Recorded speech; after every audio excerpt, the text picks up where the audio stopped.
Hello, I'm Tom Georgi, and this is my lecture on the viola d'amore.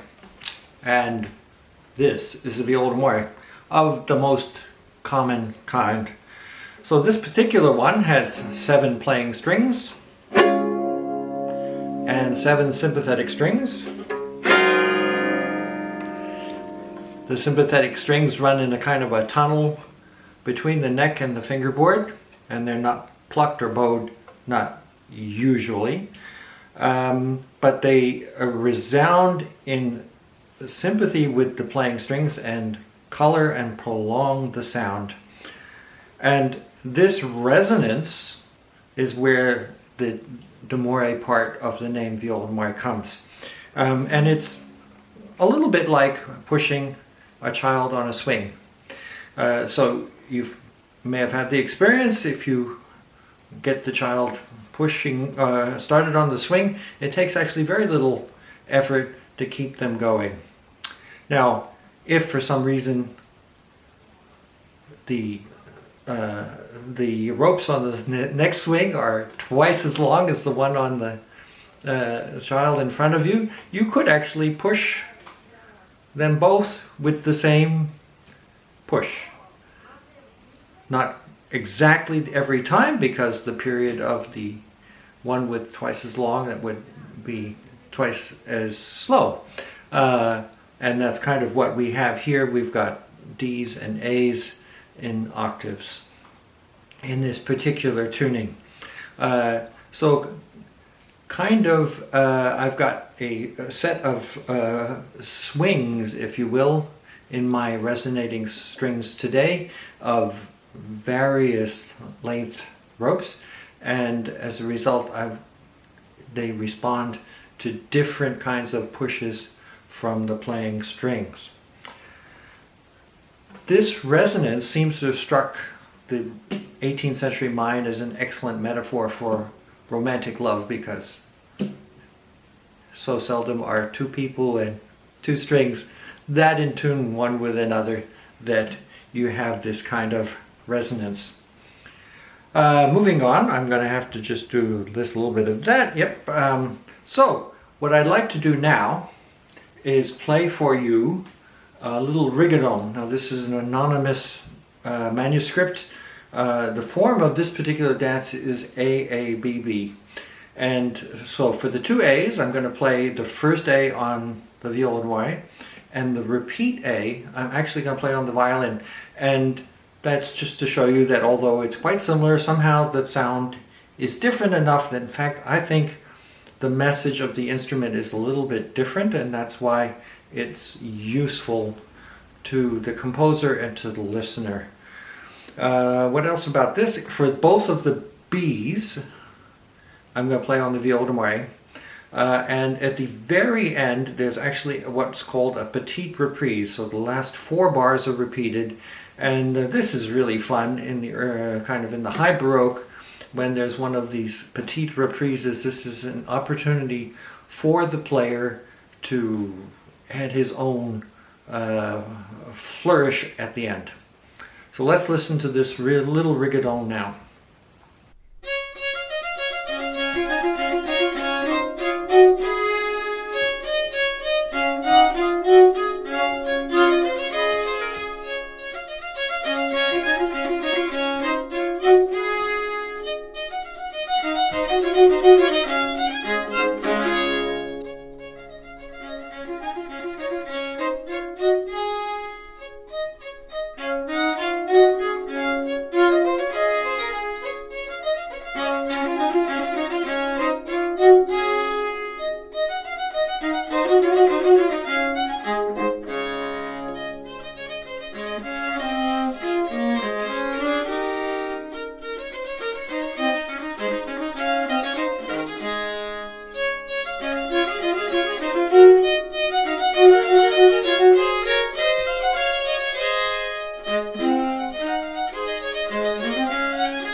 Now in this rigodon, I'm playing the basso continuo part also on the viola da mare, and that is because of COVID time. And that's understandable. I hope you don't mind. But what's even more, I actually had to write that basso continuo part. And that's because this particular manuscript comes down to us only in the solo book for the solo viola da mare part, and there is no book for the basso continuo part. So that was kind of fun. I got to add little strettos there in the B section, so I imitated the solo part in the bass part there in the first section, and when it comes back towards the end, I increase the tension by shortening the time between imitations from down from a bar to half a bar. That was a lot of fun, and I do actually recommend this kind of reconstruction work. Very good for your understanding of style, and just tremendous ear training.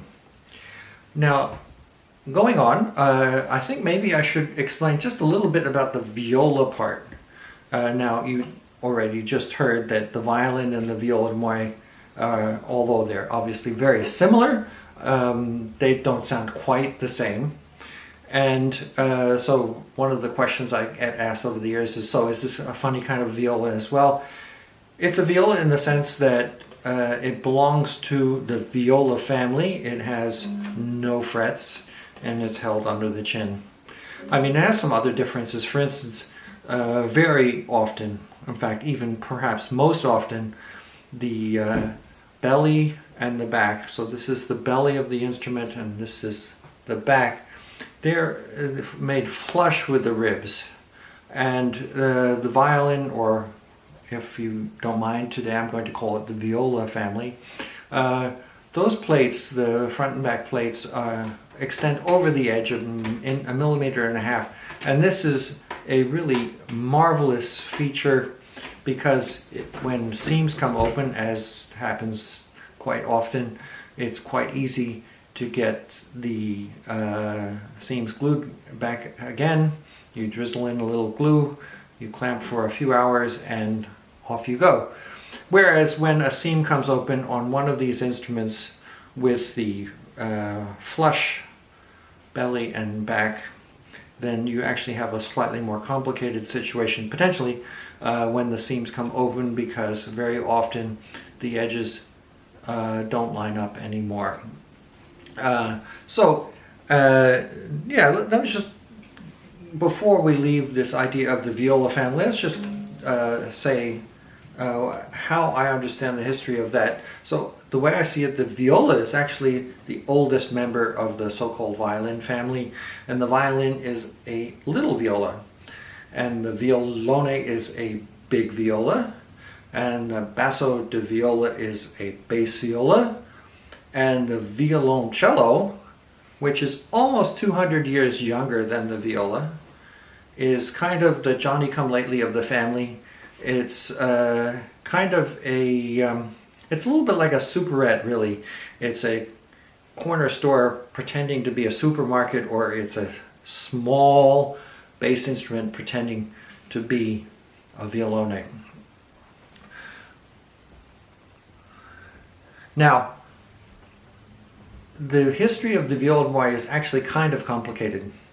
And one of the things that I've explored over my career is the other kind of viola da mare. So this one has normal playing strings and wire sympathetic strings, but there was in the early 18th century a second type of viola da mare with wire, brass or steel playing strings and no sympathetics. And I have actually recorded on this kind of viola da mare, and I'd like to give you a sample of this now. And once again, the sound sample will come with a score, and I want you to look at the notation, but don't worry too much about it yet.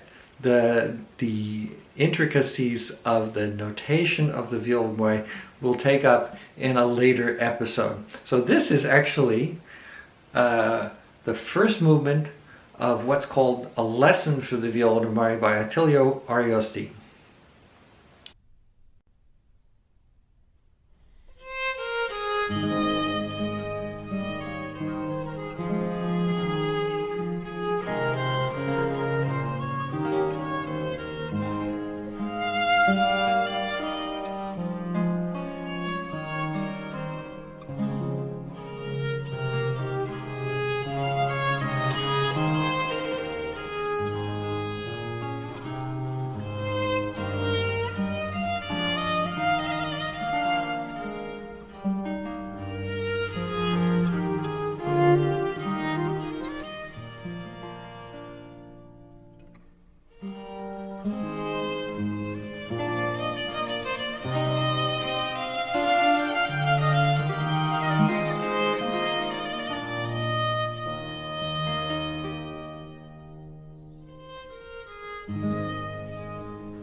Now, the earliest reference to something called a viola d'amore is actually from 1649.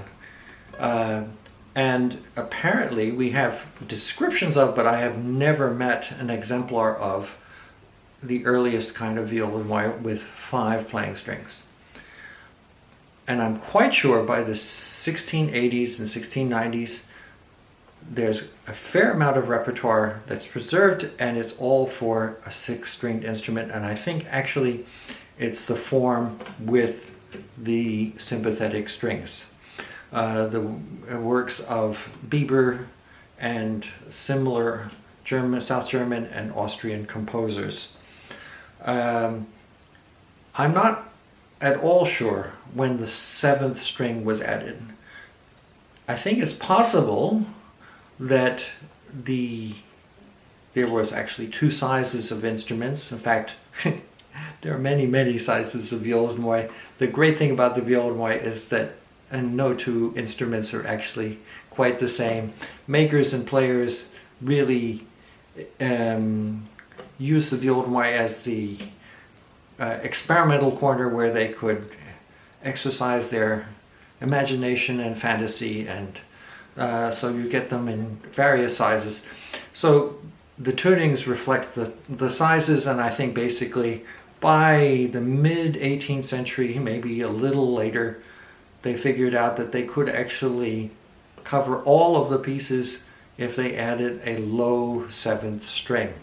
Certainly by the 1780s, it's clear that a lot of instruments are with the low A string. Now, on the other hand, even into the 1780s, there were very good makers like Ferdinand Galliano and Thomas Georgi in Naples, making very good violas d'amore that had only 6 playing and 6 sympathetic strings. Now, at this point in music history, the late 18th century, most accounts of the viola d'amore say that it dies out. And this account, I don't know what it's based on, because as I have become acquainted with the instrument over the last 30 years, I've discovered that there's really quite a lot of repertoire from the late 18th century, and what's more, the viola d'amore had an interesting role in the 19th and even in the early 20th century. So what I'd like to do today is leave you for this first episode with a little solo by that was actually discovered only about 5 years ago by Franz Goetz or František Goetz or whatever you like, a composer basically of the exact same years as Mozart. He lived a little bit longer. He lived until 1815, and instead of working for a Colorado in Salzburg, he worked for a Colorado Waldsee in Olmütz. So here is a short galanterie, number 16, from a collection that was only noticed about 5 years ago.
Now, this is the end of our first episode, and what we're going to do next time is look in more detail at the tuning of the instruments, and particularly the tuning of the sympathetic strings. And I'd like to also get started on the difficulties of the notation. And you can look back over the two examples, the two authentic historical examples of notation that I've given you today, and try to puzzle them out, and I'll go into the secrets, if you like, on how to read them next time. So this is the end of episode 1 of my account of the viola da mare.